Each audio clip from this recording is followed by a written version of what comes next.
Hello दोस्तों, कैसे आप सब? आशा करती है आप सब अच्छे होंगे। तो आज हम जा रहे हैं पटना। 11 तारीख है आज, तो हम अपने मायके जा रहे हैं पटना। तो अभी 11:30 बजे ट्रेन आएगी। तो हम अभी बैठे हुए स्टेशन पे। यहाँ मेरा बेटा सो चुका है, वहाँ मेरे हस्बैंड बैठे हुए हैं और मेरा बेटा भी सो रहा है, बड़ा वाला। फिलहाल के लिए आज जल्दी आ गया क्योंकि ऑटो वाला जल्दी छोड़ दिया। और गाइस ये देखिए, सावन का मेहंदी मैं लगा ली और मैं अच्छे से रेडी हूँ। और कल सुबह 5:20 में मैं पटना उतर जाऊंगी। और उसके बाद फिर मुझे तुरंत ही ट्रेन पकड़ना है अपने दीदी के घर जाने के लिए। तो गाइस आगे देखिए क्या करते हैं हम, और आप लोगों को भी पटना दिखाते हैं।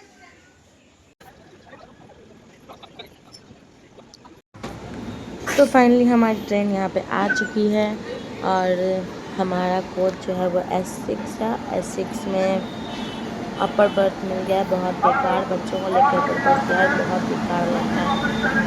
तो मेरा बेटा तो डरता भी है अपर बर्थ चढ़ने को। तो अभी ट्रेन धीरे धीरे अपने स्टेशन पे तो गाइस गंगा दामोदर आ चुकी है। अब हम लोग इस पे बैठेंगे, हमारा S6 में है ट्रेन के अंदर। तो ये अभी ट्रेन जा रही है। तब तक हम लोग बैठे थे ताकि हड़बड़ी ना हो, और थोड़ा सा आगे जाना पड़ गया था हम लोग को। एकदम एग्जैक्ट जहाँ पे थे हम लोग वहाँ पे नहीं रुकी थी ट्रेन। तो फिर हम लोग ट्रेन पे चढ़ गए और अपर बर्थ पे बैठ चुके हैं। अभी कुछ ट्रेन में खाली है सीट, लेकिन ट्रेन चलने से पहले सारी भर गई थी सीटें। देख सकते हैं आप, अब सारी सीट भर चुकी है और मैं भी अपने सीट पर ऊपर आ गया। और बार बार इस ट्रेन में मुझे इतना परेशानी हो रहा था, बार बार बाल पकड़ ले रहा था। और यहाँ पे मेरा बाबू सो गया था, मैं भी सोची थोड़ा सा आराम कर लूँ। वैसे तो मुझे ट्रेन में नींद आती नहीं, लेकिन फिर भी। तो अभी हो चुकी थी सुबह और मैं वहाँ उसी ट्रेन से चल चुकी थी। और यहाँ पे मेरी मम्मी पटना से बैठ गई थी और मेरा भाई। और फिर हम लोग चल चुके थे दीदी के यहाँ। और एक इत्तेफाक तो यह था कि जिस ट्रेन में मैं धनबाद से पटना आई थी, उसी ट्रेन से मुझे उसी कोच में बैठ के मुझे पटना से भागलपुर जाना था। इसलिए मैंने सीट नहीं बदला, जहाँ थी वहीं बैठी रही। मैं थोड़ा सा बस नीचे आ गई और मैं वहीं से चल पड़ी दीदी के घर ट्रेन में बैठ के।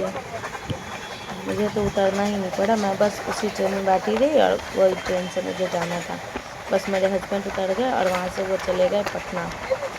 फिर हम लोग इतना हरियाली उधर देखने के लिए मिलता है ना भागलपुर साइड में। बहुत दिन बाद गई, 5 ईयर बाद मैं अपने दीदी के घर गई। मुझे बहुत अच्छा लगा। तो यहाँ पे क्यूल में रुकी थी ट्रेन थोड़ी सी, तो मेरे जीजा जी यहाँ पे आए थे, वो भी इसी ट्रेन से जमालपुर जा रहे थे।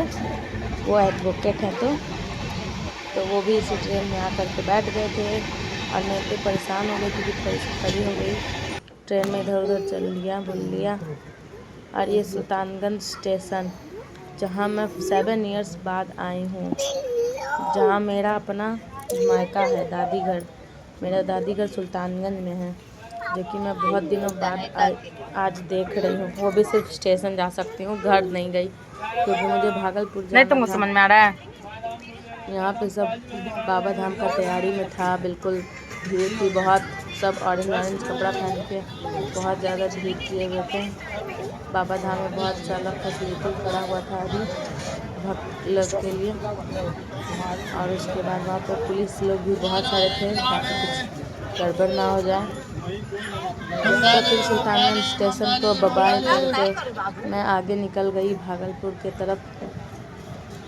गाइस, कौन कौन सावन में गया है सुल्तानगंज बाबा धाम जाने के लिए, कमेंट कीजिएगा आप लोग। और मेरा वीडियो अच्छा लगे तो थोड़ा मुझे भी सपोर्ट कीजिए आप लोग, लाइक कीजिए, सब्सक्राइब कीजिए मेरे चैनल को। तो आगे इसीलिए बात पे आगे बढ़ते हुए मैं चल पड़ी अपने दीदी के घर। सुल्तानगंज को बाय करते हुए फिर कभी जाऊंगी सुल्तानगंज अपनी दादी के घर। यार गाइस क्या बताऊं, बाबू मेरा परेशान हो रहा था बहुत ट्रेन में, और बड़ा वाला तो और ज़्यादा ही परेशान कर रहा था। ऊपर से गर्मी इतनी ज़्यादा थी ना बिहार में, झारखंड में उतनी गर्मी नहीं थी उस टाइम जितना बिहार में गर्मी है। तो गाइस हम फाइनली भागलपुर पहुंच गए थे और यहाँ पे मेरी दीदी की सासू माँ और मम्मी बैठकर चाय पी रही थी, तो हम भी चाय पी लिए क्योंकि दीदी के छोटे बाबू का तबीयत ख़राब था तो वो तो हॉस्पिटल चली गई थी भागलपुर उतरते ही, इसीलिए हम लोग को बहुत ज़्यादा ही वेट करना पड़ गया। सुबह का उतरे हुए इतनी गर्मी में परेशान हो गए। सुबह का उतरे शाम को हम लोग घर गए। इतनी परेशानी हो गई थी ना कि क्या ही बताऊँ। उस दिन तो लगता है जतरा ही ख़राब था, पता नहीं किसका मुँह देख के उठे थे। मेरा बाबू तो पूरा परेशान और बहुत ज़्यादा रोने लगा था कि गर्मी क्योंकि बहुत ज़्यादा थी वहाँ पे, सब परेशान हो गए थे। और यहाँ पे मेरे जीजा जी भी परेशान होकर लेट गए थोड़ा सा। उसके बाद फिर मेरा देखिए यहाँ पे छोटा वाला बाबू था दीदी का, बीच वाला और छोटा वाला तो हॉस्पिटल लेकर दीदी गई हुई थी। और भागलपुर में हद से ज़्यादा गर्मी थी यार। स्टेशन पर इतने पंखे चल रहे थे फिर भी इतनी ज़्यादा गर्मी लग रही थी। तो फाइनली हम लोग दीदी के घर पहुंच चुके हैं और देखिए दीदी के गांव का नज़ारा इतना खूबसूरत, इतनी हरियाली है ना दीदी के घर के तरफ कि कुछ कहने का नहीं। बहुत ज़्यादा ही मन लगता है दीदी के घर के तरफ जब हम लोग जाते हैं। और ये देखिए उसके कटहल के पेड़ में कटहल पका हुआ है, लगा हुआ है ढेर सारा, क्योंकि दीदी लोग दिल्ली में रहती है तो बड़ा हो गया पता नहीं उनको। और यहाँ पे देखिए गाय वाय सब हैं। नज़ारा देखिए आप बस कितना खूबसूरत नज़ारा। यहाँ जीजा जी हम 18 तारीख का टिकट बना लेते हैं 11:44 वाला बैठे हुए थे ट्रेन का, और प्लानिंग करे थे कि भोज भात कैसे करना है। दीदी के घर में मेरे ढेर सारा अमरूद का पेड़, उधर छोटा सा पेड़ अमरूद का, उधर बड़ा वाला पेड़ अमरूद का, यहाँ सामने नींबू का पेड़, बहुत सारा पेड़ है मेरी दीदी के। इतनी ताज़ी हवा आती है ना, इतनी ताज़ी हवा कि पूछिए मत। बस बहुत सुंदर लगता है जब हम गांव जाते हैं दीदी के।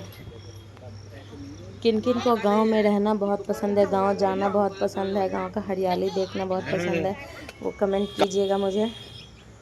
और देखिए गाइस हम जब मौका मिलता था तब हम ग्रीन ग्रास का, हरियाली का कैप्चर करने का मौका नहीं छोड़ते थे। फ़ोटो वीडियो जब भी हवा चलती थी तो इतना मस्त लगता था कि क्या ही बोलूं, कि बस वहीं रह जाऊं। तो गाइस कुछ दिनों बाद फिर मैं वापस आ गई हूँ पटना अब, तो उसका भी ब्लॉग आ जाएगा मैं जब पटना वापस आ गई। अब पटना में तो 15 अगस्त से मेट्रो भी चलने वाली है, तो उसके बाद फिर भाई पटना में जब मेट्रो चलेगी फिर आप लोगों को दिखाऊंगे, बहुत कोई पटना के ही होंगे। तो गाइज़ आप लोगों को मेरा वीडियो अच्छा लगे तो कमेंट करें, लाइक करें, मुझे सब्सक्राइब करें। Thank you for watching my video.